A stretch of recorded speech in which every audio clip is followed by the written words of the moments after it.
Hi നമസ്കാരം. അപ്പോൾ ഇന്നത്തെ നമ്മുടെ ഈവനിങ് സ്പെഷ്യൽ ഇതേപോലെ ബ്രെഡ് ടോസ്റ്റാണ്. 4 ബ്രെഡ് ഞാൻ ടോസ്റ്റ് ചെയ്തിട്ടുണ്ട്. ഒരു മുട്ട എന്തിയായിരുന്നു, മുട്ട പൊട്ടിച്ചൊരു ബൗളിലേക്ക് ഒഴിച്ചു, കുറച്ച് പാലും കൂടി ഒഴിച്ചു, ഇത്തിരി പഞ്ചസാര ഏലക്കാപ്പൊടിയും കൂടി ഇട്ടിട്ട് അത് നന്നായിട്ടൊന്ന് അടിച്ച് പതപ്പിച്ചെടുക്കണം കേട്ടോ. അങ്ങ് കേക്കിന് പതപ്പിക്കുന്ന പോലെ ഒന്നും വേണ്ട, ഇതേപോലെ നന്നായിട്ട് മിക്സ് ചെയ്തെടുക്കുക. ഇനി നമ്മൾ സ്റ്റൗ കത്തിച്ചിട്ട് ഇതേപോലെ ഒരു ദോശപ്പാനോ അടുപ്പിൽ വെച്ചിട്ട് കുറച്ച് നെയ്യോ വെണ്ണയോ അതിലൊന്ന് സ്പ്രെഡ് ചെയ്ത് കൊടുക്കാം. ഇനി ഓരോരോ ബ്രെഡായിട്ട് എടുത്ത് ഇതിൽ നന്നായിട്ടൊന്ന് മുക്കണം കേട്ടോ. സൈഡൊക്കെ കട്ട് ചെയ്യണമെന്നുണ്ടെങ്കിൽ നിങ്ങൾക്ക് കട്ട് ചെയ്യാം, ഞാൻ അങ്ങനെയൊന്നും കട്ട് ചെയ്യാറില്ല. എന്നിട്ട് നമ്മൾ ഈ ദോശക്കല്ലിലേക്ക് ഇത് ഒന്നൊന്നായിട്ട് വെച്ച് കൊടുക്കണം. ഇതുപോലെ ഞാൻ 4 ഇതുപോലെ റെഡിയാക്കി വെച്ചിട്ടുണ്ട്.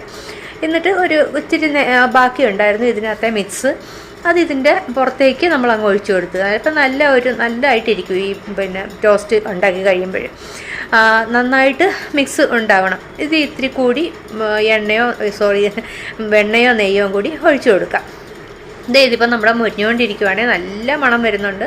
ഇനി നമുക്കിതൊന്ന് മറിച്ചിട്ട് കൊടുക്കാം. എല്ലാം ഒന്ന് മറിച്ചിട്ട് ഇതായി കഴിയുമ്പോൾ കണ്ടില്ലേ, നല്ലതായിട്ട് മുരിഞ്ഞു വന്നിട്ടുണ്ട്. ഇനി ഇതിപ്പം മാറ്റിയെടുക്കാം. വളരെ ഈസി ആയിട്ടുള്ള ബ്രെഡ് ടോസ്റ്റ് റെഡി.